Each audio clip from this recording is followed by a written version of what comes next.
देखिए, हवाई सफर आजकल कितना भी बढ़ गया हो, सच तो ये है कि भारतीय रेल वो आज भी करोड़ों लोगों के लिए मतलब लाइफलाइन है। बिल्कुल सही कहा, देश की असली लाइफलाइन। सबसे सस्ता और कई जगहों पे तो सबसे तेज भी। हाँ, और इसी लाइफलाइन से जुड़ी एक ज़रूरी खबर है। रेलवे ने कुछ बड़े बदलाव किए हैं, है ना? खासकर टिकटिंग में 1 जुलाई से। जी हाँ, हमने हाल ही में एक YouTube वीडियो देखा था जिसमें इन बदलावों पर काफी गहराई से चर्चा की गई थी। अच्छा, तो आज हम उसी विश्लेषण के आधार पर जरा इन नए नियमों को समझते हैं। देखते हैं कि इनका हम सब पर मतलब यात्रियों पर क्या असर पड़ेगा। चलिए शुरू करें। जरूर। तो सबसे पहली बात और शायद जिस पर सबसे ज्यादा चर्चा है वो है किराया बढ़ना। हाँ, किराया पूरे 5 साल बाद बढ़ाया है रेलवे ने। जी, 5 साल बाद। लेकिन इस महंगाई के टाइम में खैर कितना बढ़ाया है, सब पर असर पड़ेगा क्या? देखिए, जो नॉन एसी मेल और एक्सप्रेस ट्रेनें हैं उनमें 1 पैसा प्रति किलोमीटर बढ़ा है और एसी क्लास में 2 पैसे प्रति किलोमीटर। अच्छा। सेकंड सिटिंग में भी अगर सफर 500 किलोमीटर से ज्यादा का है तो आधा पैसा प्रति किलोमीटर बढ़ाया है। पर अच्छी बात यह है कि लोकल ट्रेनों पर कोई असर नहीं है और 500 किलोमीटर तक की सेकंड सीटिंग यात्रा पर भी कोई बढ़ोतरी नहीं हुई है। तो मतलब मोटा मोटा समझें, अगर कोई 1000 किलोमीटर जाए एसी 3 टियर में तो करीब 20 रुपए लगेंगे ज्यादा। हाँ, लगभग 20 रुपए और स्लीपर में करीब 10 रुपए ज्यादा देने होंगे। ठीक है, रेलवे का क्या कहना है इस पर, क्यों बढ़ाया किराया? उनका तर्क है कि जो ऑपरेशनल कॉस्ट है, मतलब बिजली का खर्चा, ट्रेनों का रख रखाव, स्टाफ की सैलरी, वो काफी बढ़ गई है। अच्छा। तो उसको कवर करना जरूरी है।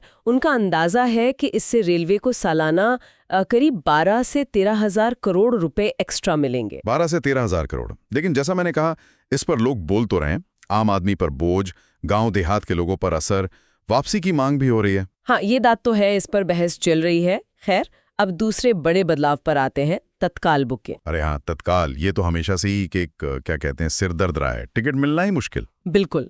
और एजेंट लोग जो गड़बड़ करते थे वो अलग। हाँ, सुबह 10 बजते ही सब हैंग। अब क्या किया है रेलवे ने, कुछ बदला है? हाँ, इसमें कई कदम उठाए हैं। पहली चीज, 1 जुलाई से तत्काल बुकिंग के लिए आपका IRCTC प्रोफाइल आधार से वेरीफाइड होना चाहिए। आधार वेरीफाइड मतलब आपके प्रोफाइल में जो नाम है और आधार कार्ड में जो नाम है वो बिल्कुल सेम होना चाहिए। अच्छा, ये तो ठीक है। और दूसरा, 15 जुलाई से हर तत्काल बुकिंग पर OTP आएगा, मतलब OTP वेरिफिकेशन भी होगा। ठीक है, और वो एजेंट वाला मामला सुना है, उन पर भी कुछ रोक लगी है? हाँ बिल्कुल। अब तत्काल विंडो खुलने के बाद पहले 30 मिनट तक एजेंट बुकिंग नहीं कर पाएंगे। अच्छा, पहले आधे घंटे तक? हाँ, जैसे एसी क्लास की बुकिंग 10 बजे खुलती है तो एजेंट 10:30 तक बुक नहीं कर सकते, और नॉन एसी की 11 बजे खुलती है तो 11:30 तक नहीं कर सकते। कोशिश यही है कि वो बल्क में टिकट न बुक कर पाएं और आम यात्री को भी चांस मिले। चलिए, ये अच्छी कोशिश है, देखते हैं कितना काम करता है। कहीं एजेंट इसका भी कोई जुगाड़ ना निकाल लें। वो तो खैर देखने वाली बात होगी। अच्छा, एक और चीज जो मुझे अच्छी लगी वो है रिजर्वेशन चार्ट का टाइम बदलना।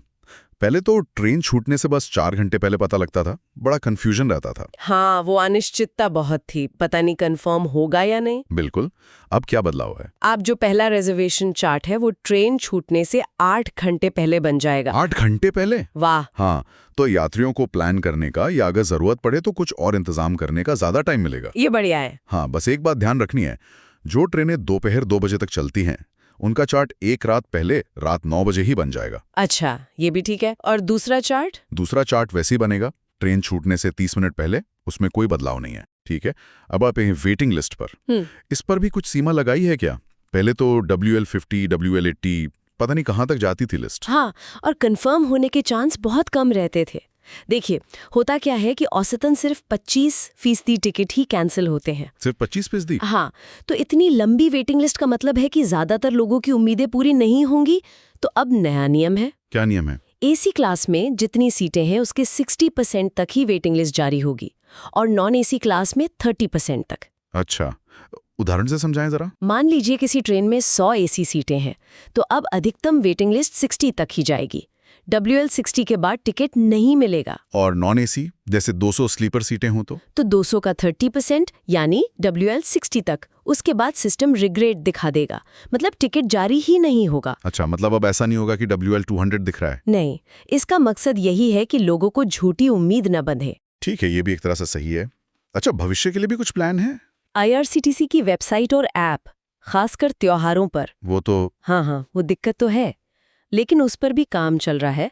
उम्मीद है कि इसी साल दिसंबर तक IRCTC का पूरा इंटरफेस अपग्रेड हो जाएगा। दिसंबर तक क्या क्या बदलेगा? कैपेसिटी बहुत बढ़ जाएगी। अभी करीब 32,000 टिकट बुक होते हैं 1 मिनट में, वो बढ़कर 1.5 लाख हो जाएंगे। 1.5 लाख प्रति मिनट? जी।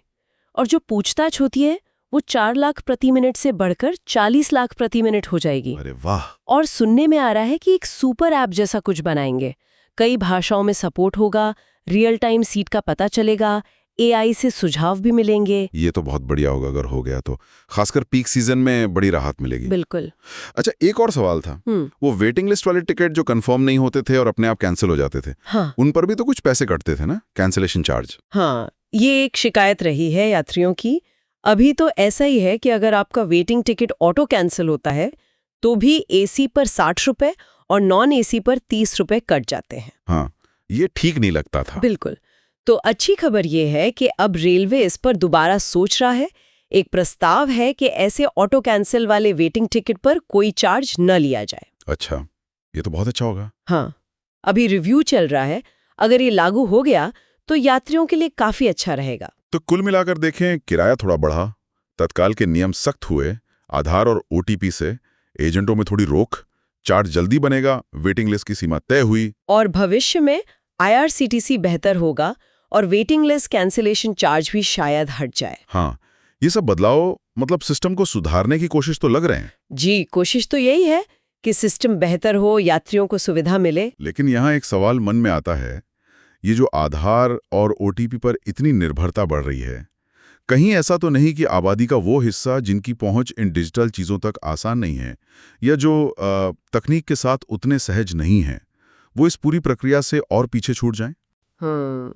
ये एक बहुत ज़रूरी सवाल है। इस पहलू पर ध्यान देना बहुत ज़रूरी होगा कि टेक्नोलॉजी सबको जोड़े, ना कि किसी को पीछे छोड़ दे। बिल्कुल, इस पर सोचना होगा।